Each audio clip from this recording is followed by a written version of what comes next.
Abra comigo em Lucas, no capítulo 24. Lucas 24. Do verso 13 em diante. É sobre essa canção que a gente cantou aqui agora, dizendo: fica, Senhor, já se faz tarde. Lucas 24, de 13 em diante, nos diz assim: naquele mesmo dia, que era o domingo à tarde, Jesus tinha morrido na sexta-feira, e às 3 horas da tarde, tinha terminado a sexta, iniciado o sábado, terminado o sábado, conforme o costume dos judeus, ao pôr do sol, e iniciado o domingo, já desde o final do sábado, conforme os judeus o fazem. E era domingo, de manhã, quando os primeiros discípulos, ou mais precisamente as mulheres, e dentre elas Maria Madalena, tinha voltado do túmulo dizendo que tiveram uma visão de anjos e, posteriormente, ela mesma dizendo que tinha visto o Senhor e que ele lhe instruíra dizendo: vai, diz aos meus discípulos que eu estou vivo e que eles se dirijam a Galiléia e lá me verão. Pois é nesse dia de domingo, chamado da ressurreição por nós, naquele dia, 2 dos discípulos de Jesus estavam de caminho para uma aldeia chamada Emaús, distante de Jerusalém, cerca de 12 quilômetros, 60 estádios romanos. E eles iam conversando a respeito de todas as coisas acontecidas em Jerusalém na sexta-feira, e como aquilo os tinha abalado horrendamente.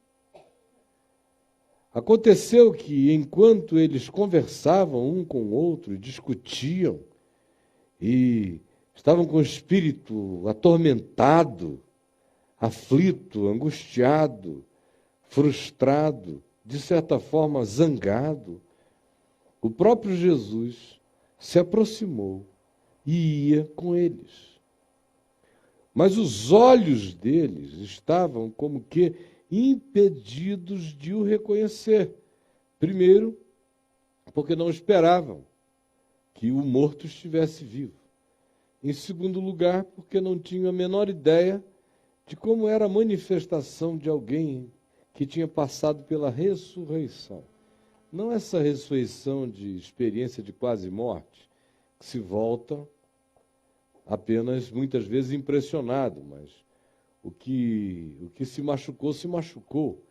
O que estava contingencializado pelo tempo, pelas marcas, pelas cicatrizes, por ferimentos, pela idade, continua presente. Mas aqui não, é outro tipo de ressurreição, é glorificação, é a vitória absoluta sobre a morte, onde todos os traços da contingencialidade espaço-temporal são removidos. Eles conheciam, tinham a familiaridade do reconhecimento, mas, ao mesmo tempo, discerniam que existia uma transcendência em relação à observação imediata. Por isso, estavam como que impedidos de o reconhecer, tanto pelo fenômeno objetivo da ressurreição glorificada, quanto pelo fenômeno psicológico do impedimento de enxergarem vivo aqueles a quem eles davam como mortos, como morto, desde a sexta-feira. Então Jesus lhes perguntou: que é isso que vos preocupa? E de que ides tratando e conversando e discutindo à medida em que caminhais? E eles então pararam entristecidos. Um, porém, chamado Cleopas, respondeu a esse que se interpusera entre eles no meio da jornada, na direção de Emaús, dizendo: que é isso? Tu és o único que estás vindo de Jerusalém e que ignoras as ocorrências dos últimos dias, tu não estavas lá. Só há um fato óbvio, acachapante. Jesus, porém, ao ouvir essa pergunta feita por Cleopas, devolveu a ele dizendo: quais fatos esmagadores aconteceram em Jerusalém? E eles então explicaram: ora, o que aconteceu a Jesus, o Nazareno, da Galiléia, que era varão profeta, poderoso em obras e palavras diante de Deus e de todo o povo, e como os principais sacerdotes e as nossas autoridades, especialmente as autoridades religiosas, o entregaram para ser condenado à morte pelos romanos, tendo sido os romanos os meros executores daqueles que o crucificaram a pedido das nossas autoridades e dos nossos sacerdotes. Ora, para nós foi uma horrível frustração, porque nós, não só nós dois, mas muitos de nós, esperávamos que fosse ele aquele que haveria de redimir a Israel. Mas depois de tudo isto, é já este o terceiro dia desde que tais eventos aconteceram. É verdade, todavia, que algumas das mulheres que conosco estavam, que conosco andam, que o acompanhavam, nos surpreenderam hoje de manhã, tendo tido uma visão de anjo, quando visitaram o corpo dele no túmulo. Não acharam o corpo de Jesus e voltaram afirmando que anjos diziam que ele estava vivo. De fato, alguns de nós, um chamado Pedro, outro João, correram imediatamente e verificaram a exatidão do que disseram as mulheres, o pano que estivera sobre ele, o invólucro, com aloés, gomas e especiarias, oco, porque ele deixara aquilo para trás como um casulo atravessado. E eles voltaram impressionados, mas a ele mesmo não o viram.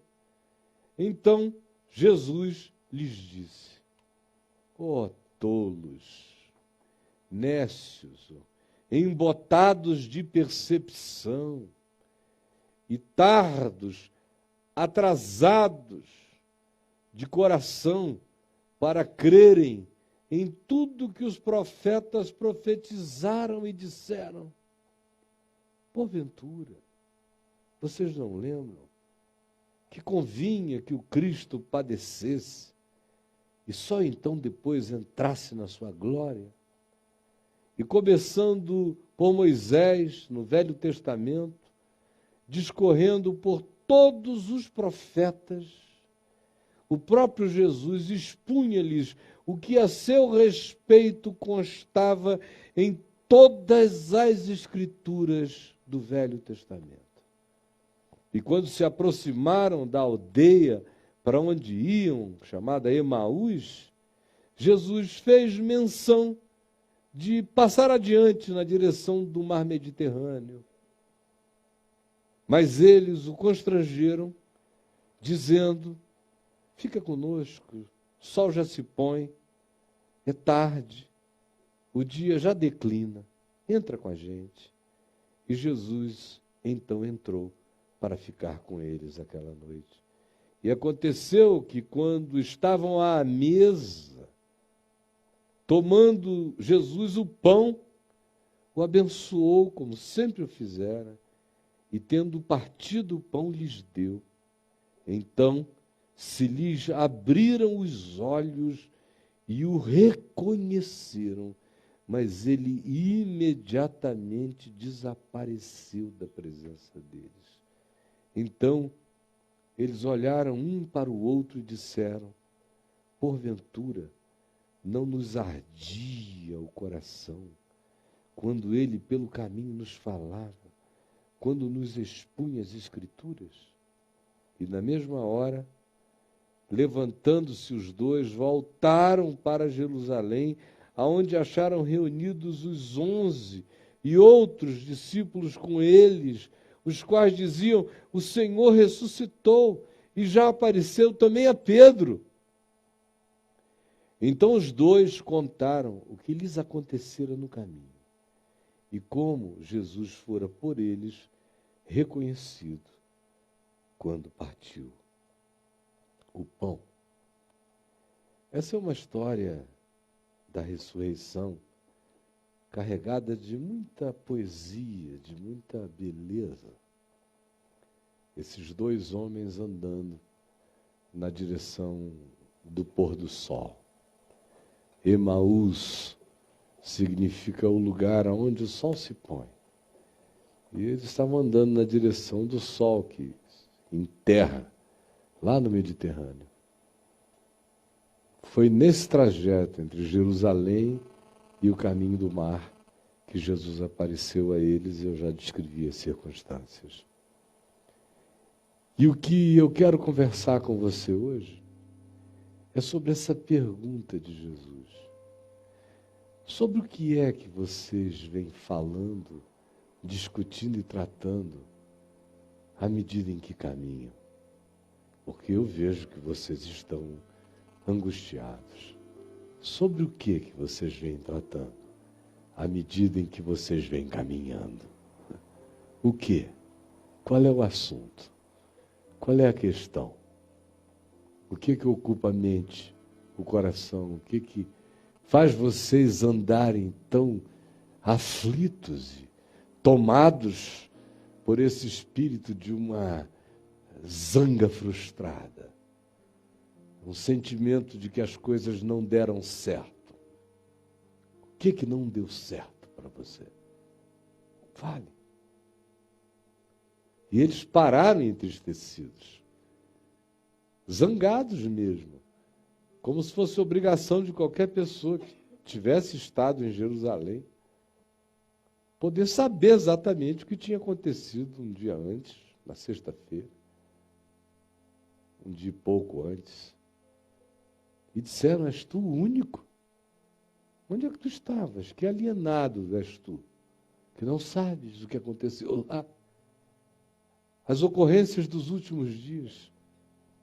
E Jesus carrega-se dessa doce ironia e lhes pergunta: quais? Quais? Quais foram as ocorrências desses últimos dias? Quais são essas últimas notícias de Jerusalém que eu não estou sabendo? Conta para mim. Conta para mim. Aí eles tinham notícia de sexta-feira, mas não sabiam nada do domingo de madrugada. Coisa nenhuma.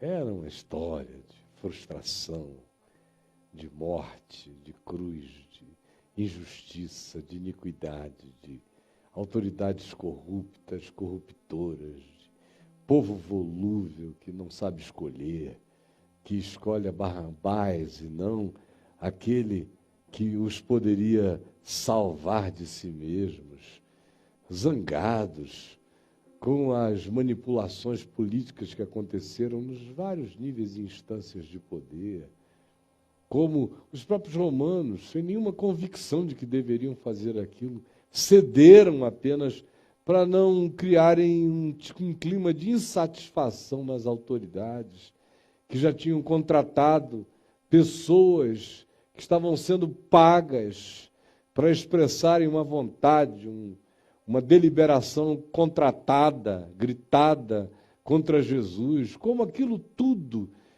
que não tinha nada a ver com a maioria, de repente virou outra coisa. E as esperanças que eles achavam que eram as únicas que poderiam ter, e segundo imaginavam, em Jesus cumprir-se-iam, de modo que Jesus tornar-se-ia o novo Davi, o Davi de uma salvação prolongada, de um reino milenar, de um Reich de paz, de um milênio. Era até onde eles podiam ir e alcançar. no sonho messiânico deles que tinha dado em nada. Por isso Jesus pergunta: são essas as notícias? Do que ides tratando e discutindo à medida em que caminhais?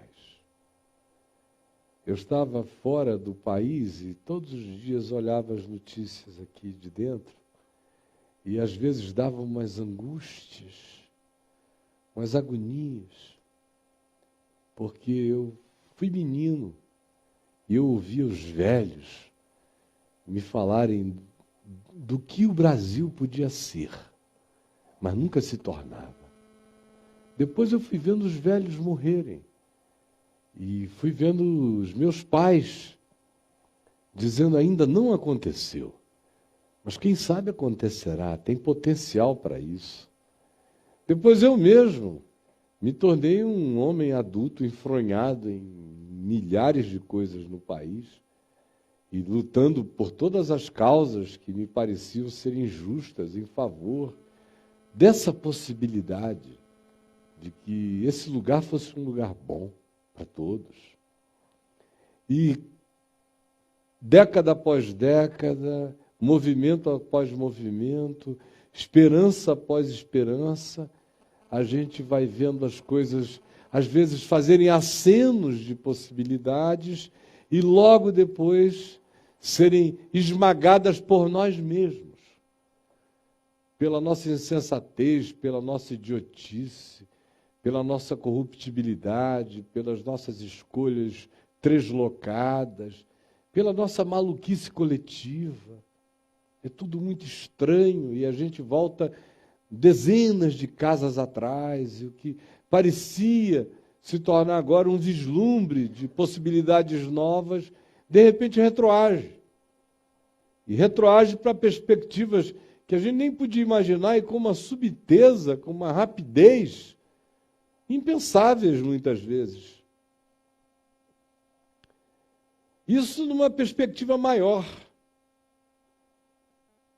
Mas quando você olha também para o que vai acontecendo na existência particularizada das pessoas, você vê frequentemente o mesmo sentimento de que a vida vai encontrar um sentido, uma redenção, vai encontrar um encaminhamento, vai encontrar o seu significado validador.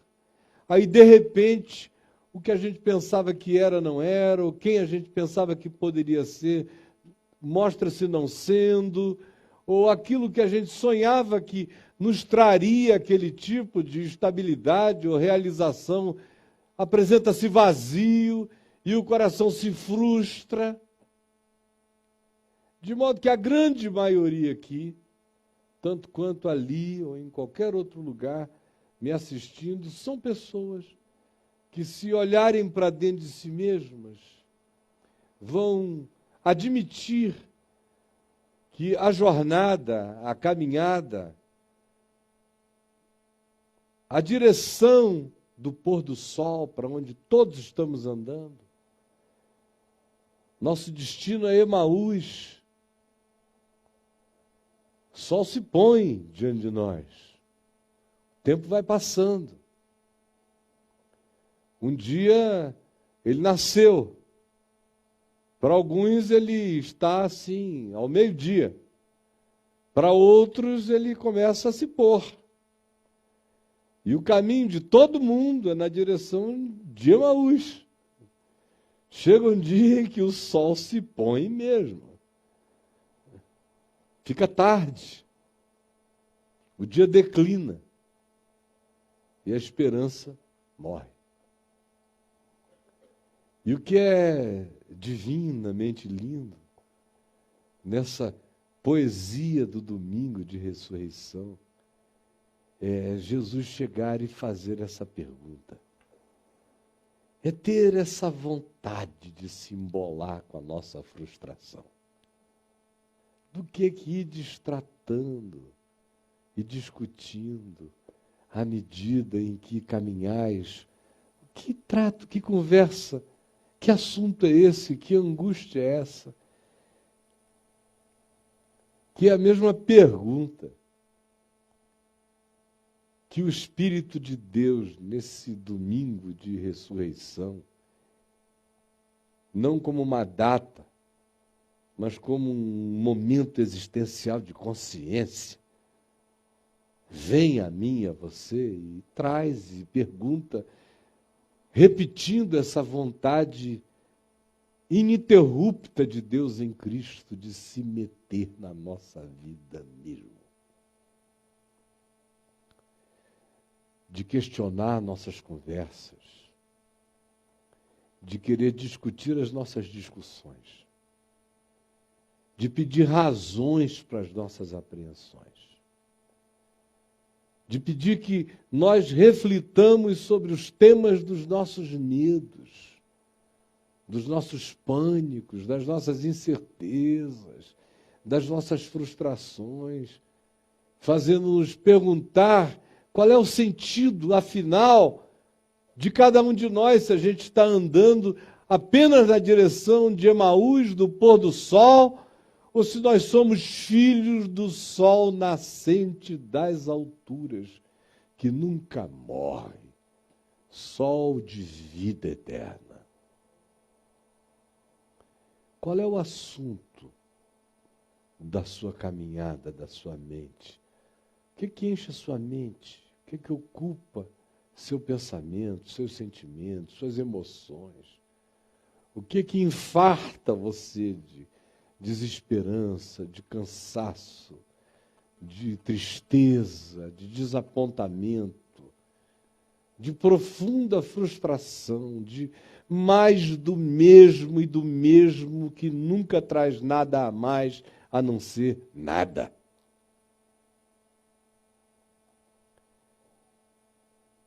E tem gente que, quando confrontada com isto, se incomoda, para zangado, não aceita esse questionamento divino.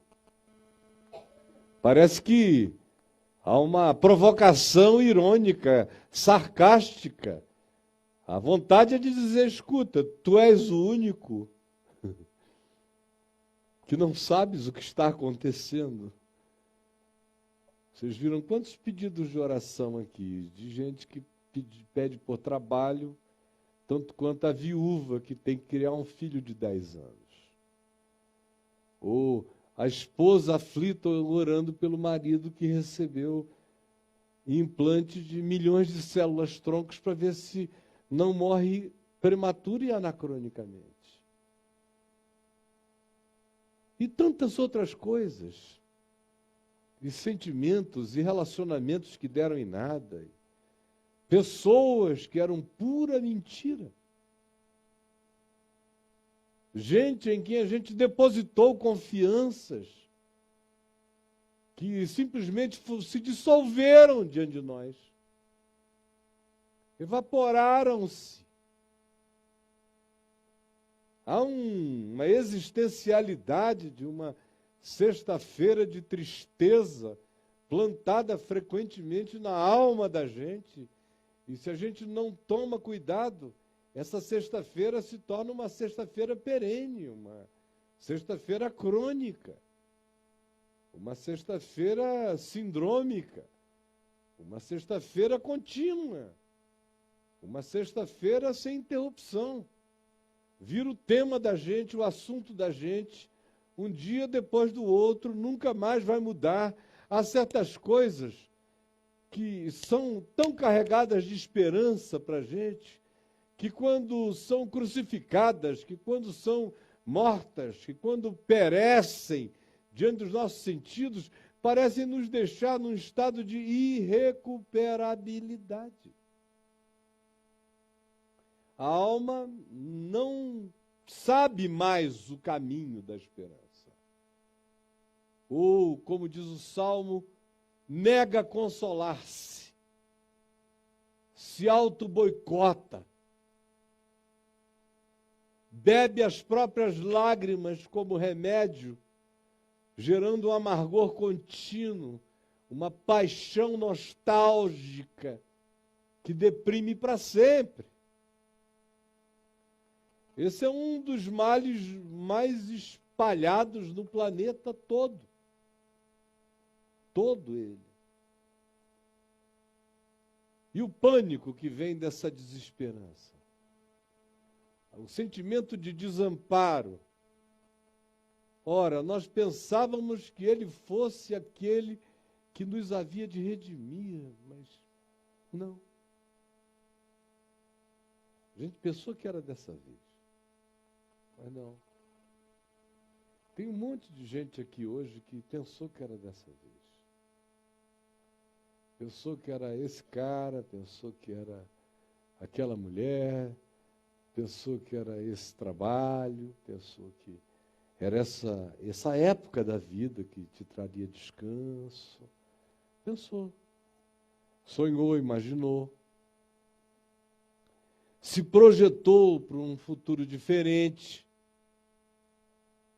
Se concebeu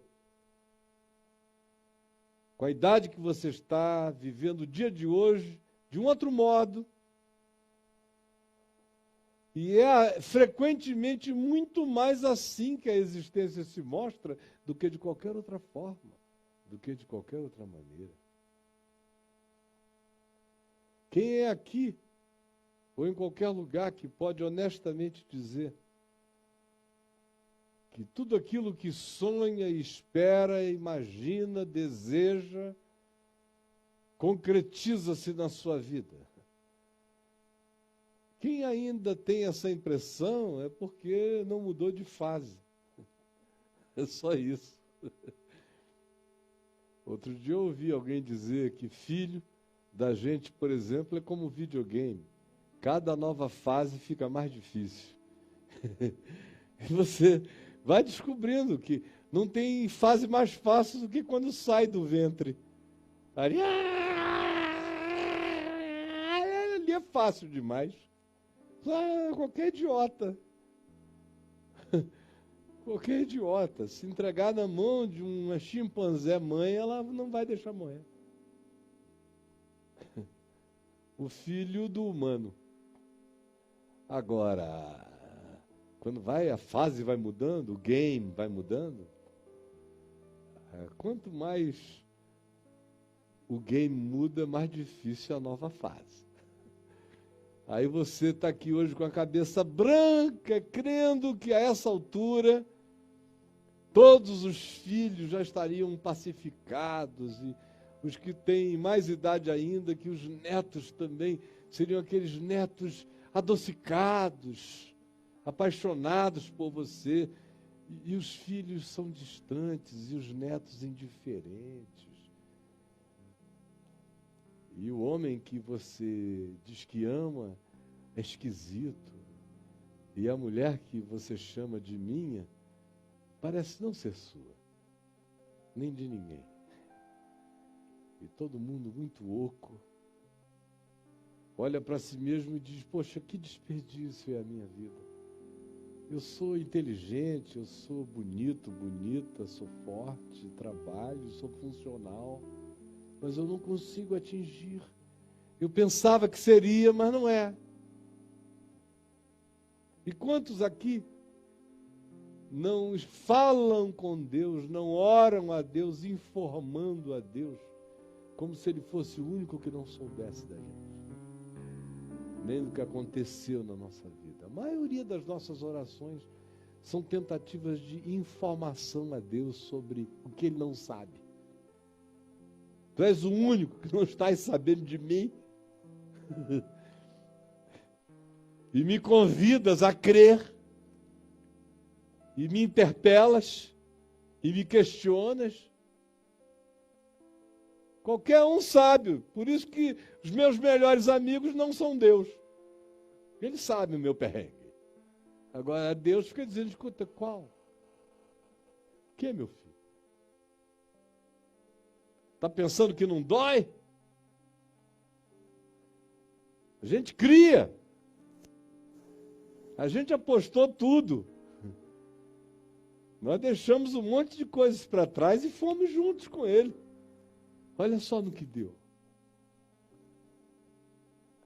Lá eram 3 anos e 3 meses e mais milênios de esperança que eles tinham jogado fora, aparentemente. E você? Quanto tempo, quando você mede, o que você diz que é o seu desperdício? E que ele é o único que não vê, o único que não sabe? Quais? Fala para mim. Quais são as notícias da tua alma? A coisa mais maravilhosa dessa pergunta singela, quais? Dessa ironia, desse sarcasmo divino, é que ele vem carregado de uma afirmação sublime. Vocês só leem notícias atrasadas. E não são nem mesmo capazes de crer no que se dá testemunho como sendo algo novo, que alguém percebeu, viu, discerniu. A mente de vocês está fechada, está impedida, está incapacitada de ver, porque a gente não enxerga com os olhos, a gente enxerga com fé, com esperança, com amor. A gente enxerga com a vontade do bem. Do contrário, a gente não vê nada. Nem Deus andando com a gente se faz perceptível. Nem a ressurreição se metendo no tema da morte nos acorda do nosso estado de dormência. Quais? Que notícias? Conta para mim. O que não deu certo? É tudo notícia velha. Todas muito velhas. Entre a sua última notícia e a presença de Deus hoje aqui, tem uma eternidade de possibilidades abertas. Tem uma tumba abandonada. Tem um casulo oco que ficou para trás. Tem um lenço dobrado que estivera sobre o rosto de Jesus, cuidadosamente colocado num outro lugar por mãos soberanas. Quais são as últimas notícias? Você pensa que tem algo a informar a ele? Veio aqui dizendo, eu vou falar com Deus? Não. Falar o que com Deus? O que você tem para contar? É a pergunta dele a você, meu filho, minha filha. O que você acha que tem para me contar?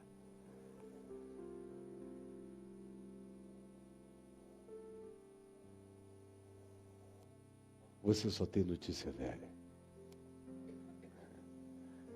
E eu vim aqui hoje, a minha mulher me perguntou, o que você vai pregar? Aí eu falei, eu vou dizer para eles que Jesus vai muito bem, obrigado. Graças a Deus, muito bem, obrigado. É o que ele me manda dizer para o povo hoje. Olha, vou muito bem, obrigado, viu? Preocupação, pela aflição, pela ajuda que vocês estão tentando me dar, por essa angústia aflitiva, achando que tudo acabou, essa igreja podre, esses pastores venais, esse bando de enganadores safados, pré-medievais, obscurantistas, perversos, um mundo maluco, degolador de pescoços humanos, cada vez mais dividido, um planeta sem lideranças.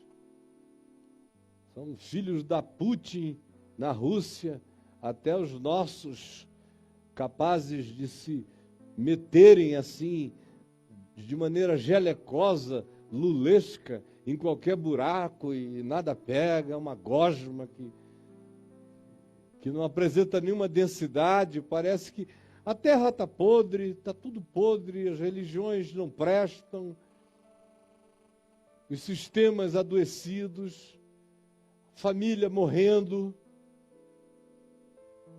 família em estado terminal, se extinguindo. maioria das crianças entre nós são crianças que, estatisticamente falando, vão ser geradas por um pai e uma mãe, vão ser criados por outros. E vão ser visitados pelos progenitores aqui, ali, não sem um monte de ódio, conflito, briga, zanga, pais que se odeiam, padrastos que sentem ciúme do filho da mulher, do filho que ele não gerou, madrastas enciumadas, o mundo todo aflito, tudo partido, tudo fragmentado. Você anda pela Terra, a coisa mais engraçada do planeta, né? Você vê, por exemplo, Adriano e eu, agora para a gente não falar de muitos lugares, fomos 2 noites a um lugar no centro de Amsterdã. Aí, aquele bando de jovens ali, todo mundo, gente bonita, num lugar agradável, com músicas, com a seleção musical agradabilíssima, tão boa, tão para cima, tão legal. E a gente olhando ali, aquela moçada toda, né? Centenas, ninguém conversando com ninguém. Só aquele clarão aqui na cara. Às vezes, no máximo, quando eles interagiam, assim, batia no outro e mostrava. Aí um cara assim na nossa frente, no último dia, um sujeito meio malhado, de uns 50 anos, sentado ali, parecia um marinheiro, Popeye, holandês, sentadão lá. Ele chegou e nós chegamos, acho que umas 6h30, 6 horas lá. Ele sentou e nós quisemos ficar até tarde, comer e ficar, música boa, só nós dois, vamos ficar aqui. E olhando aquela moçada, e ele sentou ali, quando a gente chegou ele já estava, ele ficou. Nós saímos acho que 10 horas, ele tinha acabado de se levantar depois de mais ou menos umas 4 horas, sem tirar a cala daquilo ali. Digo, um cara sai de casa, vem para cá. O único movimento dele, às vezes, era dizer assim, outro. Aí o cara arriava uma Heineken, daquelas grandes, na presença dele. Aí ele... Mas nada, nenhuma conversa, nem um sorriso para ninguém ao lado, nada. Tudo completamente distante.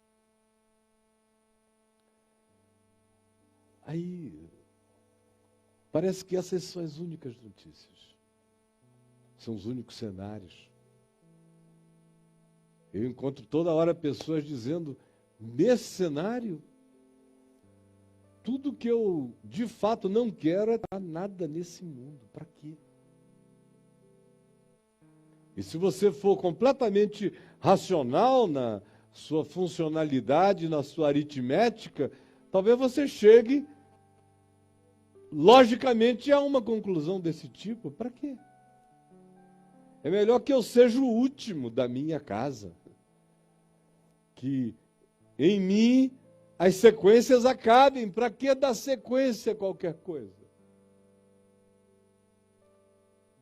Como é que vai ser esse futuro? As perspectivas, a partir das notícias que a gente tem projetadas, são terríveis. Mas você crê que tem alguma notícia sendo dada hoje que tenha sido mais desgraçadamente desmobilizadora do que aquela que visitou aqueles homens naquela sexta-feira? Depois que eles tinham deixado pai, mãe, alguns negócios, empresas, relacionamentos, alguns eram empregados em empregos públicos que remuneravam muito bem, fora o ágio, como era o caso de Mateus, o coletor de impostos, um ágio danado por fora. Grana.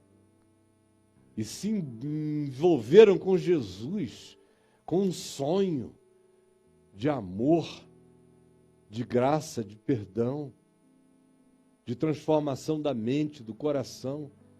E, de repente, veem tudo aquilo no que tinham acreditado se transformar em cruz, em maldição, em nada. Vocês não queiram saber quantas vezes o coração mergulha em tristezas quando você imagina que passou 2/3 da sua existência, daqui a mais um tempo, se eu viver mais 20 anos, eu terei passado praticamente a minha vida toda pregando o Evangelho e esperando que uma geração acorde, que um grupo de discípulos se torne equilibrado, que larguem o fanatismo por equilíbrio ou a indiferença para uma paixão carregada de devoção sóbria por Deus.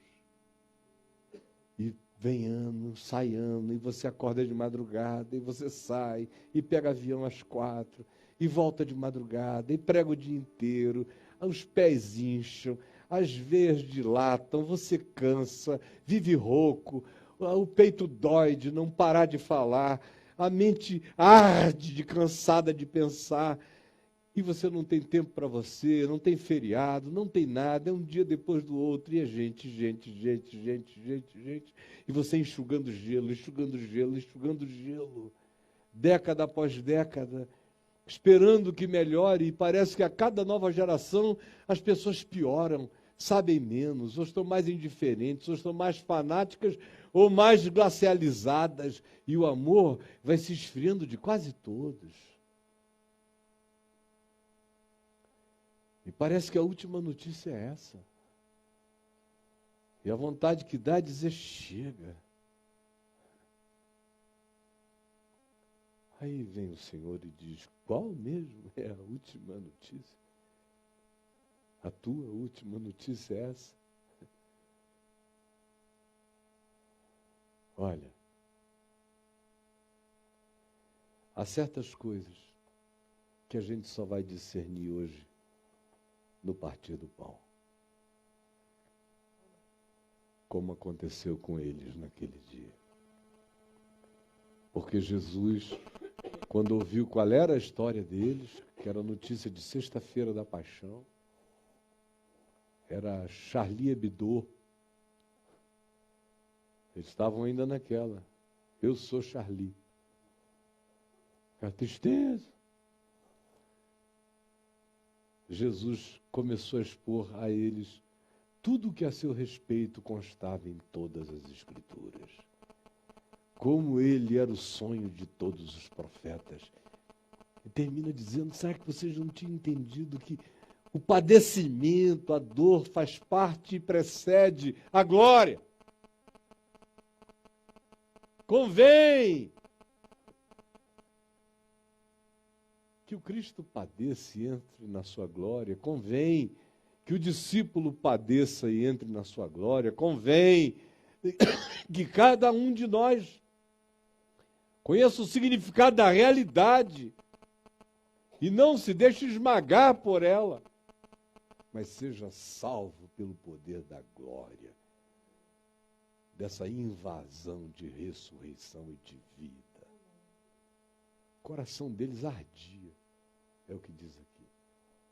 Porventura não nos ardia o coração quando ele pelo caminho nos falava, quando nos expunha as Escrituras? Assim como eu sei que tem muito coraçãozinho hoje aqui que está ardido. Começou com uma melancolia, com uma frustração raivosa, triste, e agora começa a ficar ardido de uma esperança não compreendida, mas estranhamente crescente. Enquanto esses momentos, enquanto essa palavra, enquanto essa fala de fé vem sendo dita, começa a haver essa ardência de uma esperança ainda nem discernida, mas brotante do coração. Até que chega aquele momento em que eles avistam a cidade deles, a casa deles, e Jesus faz menção de seguir adiante. E eles o param e dizem, não, vai não. mudou tudo tão estranhamente. A gente não sabe nem explicar por quê. Mas mudou. E nós não vimos ninguém, eles não tinham visto ninguém, não tinham compreendido que aquele era ele. Mas a ardência da palavra já tinha mudado o cenário sem que eles tivessem tido nenhuma troca de informação objetiva. Fica com a gente. Só essa noite. E Jesus entrou para ficar com eles. E sentaram à mesa. E Jesus, tomando do pão, o partiu. São coisas tão singelas que frequentemente limpam os nossos olhos, tiram o véu das nossas amarguras e das nossas desesperanças. Partiu o pão e deu graças e disse: oh Deus, meu Pai, obrigado, porque a vida continua. Quais são as últimas notícias? É interessante a gente ter essa capacidade de se entristecer até a morte estando vivo, não é? Porque a minha última notícia é que eu estou aqui. Sinceramente, é a última coisa que eu tenho para contar. Estou aqui e vou bem, graças a Deus, obrigado. Apesar de tudo, apesar de todos, eu estou aqui, você está aqui.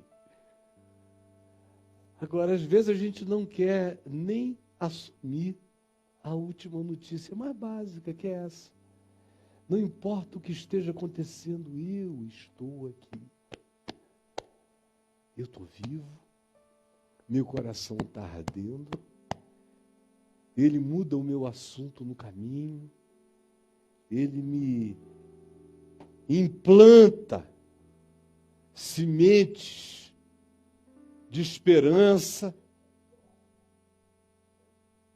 ele coloca células tronco da ressurreição na minha alma amortecida e me levanta. E me refaz. E me reconstitui. E todo dia opera esse milagre. Todo dia. E eu estou convencido de que será assim até o último dia da minha existência aqui debaixo do sol, quando eu entrarei então na glória eterna, na presença do meu Senhor. Mas até lá é de fé em fé, de esperança em esperança, sabendo que toda a última notícia já está atrasada. Porque depois da ressurreição não existe mais nenhuma notícia a ser atualizada na velocidade da vida. Toda notícia humana já é jornal velho. A única notícia perene é essa. Ele não está aqui. Não está contingencializado por aquilo que te deprime. Ressuscitou, como havia dito. Essa será sempre a última notícia da minha vida. Não importa quantas eu tenha que ouvir e enfrentar, esta é a última de todas. Porque por ela eu vivo todo dia. Essa notícia eterna envelhece tudo mais. Tudo mais já está vencido. Tudo mais virou passado. O mundo acabou depois dessa última notícia. Ele ressuscitou.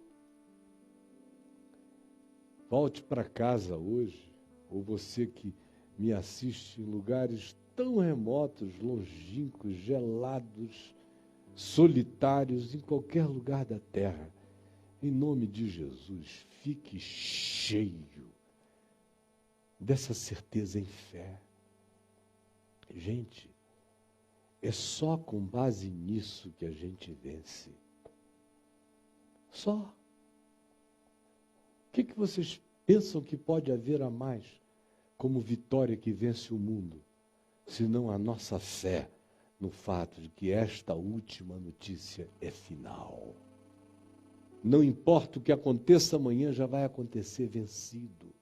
Nem depois de amanhã, nem em qualquer outro dia da minha e da sua vida, já será a notícia vencida. Esta é a notícia final. A ressurreição venceu. A ressurreição venceu. A ressurreição venceu. Essa é a última notícia. A ressurreição venceu. Repita comigo. A ressurreição venceu. Mais uma vez. A ressurreição venceu. Esta é a última notícia. A ressurreição venceu. Tudo mais já acontece vencido pela ressurreição. Em nome de Jesus.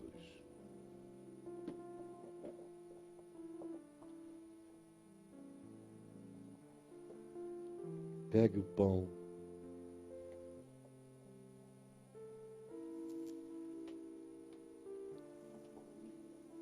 Quando Jesus partiu o pão, os seus olhos se abriram.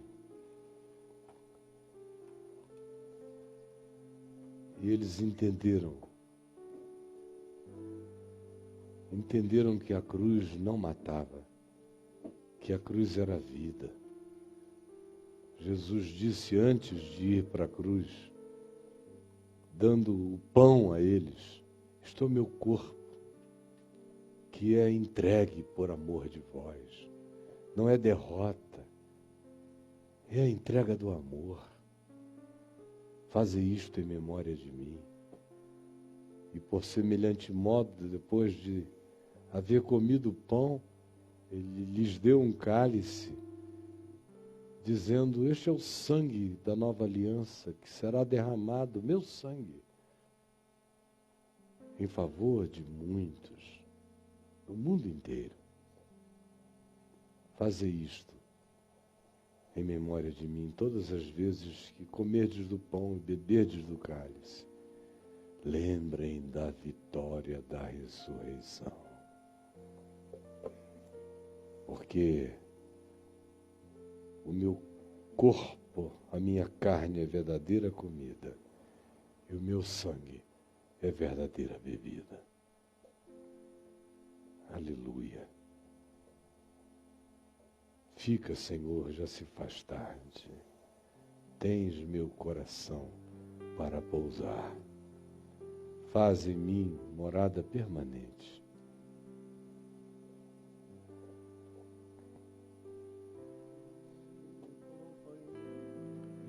No caminho, sua presença sinto logo cantar. E já dissipaste toda sombra, já tenho luz, a luz bendita do amor. Fica, Senhor, já se faz tarde. Tens meu coração para pousar. Faz em mim morada permanente. Fica, Senhor, meu Salvador. A sombra da noite se aproxima, e nela o tentador vai chegar. Não me deixe só no caminho. Ajuda-me até chegar. Fica, Senhor, já se faz tarde. Eis meu coração para pousar. Faz em mim morada permanente. Fica, Senhor, meu Salvador. Fica, Senhor, já se faz tarde. Tens meu coração para pousar. Faz em mim morada permanente. Fica, Senhor, meu Salvador. Fica, Senhor, meu Salvador.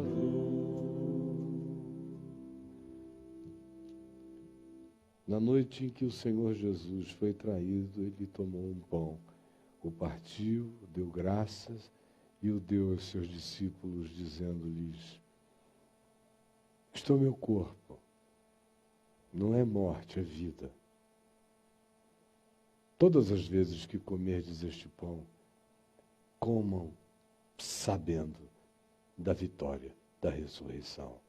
Comamos dele todos.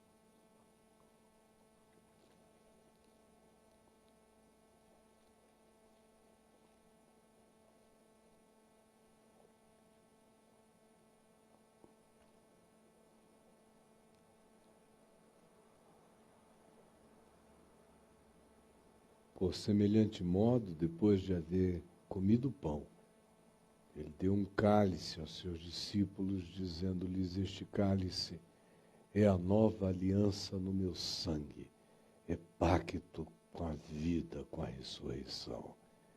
Todas as vezes que o beberdes, saibam, as coisas abaladas já foram vencidas. Vocês são filhos da ressurreição. Bebamos dele todos.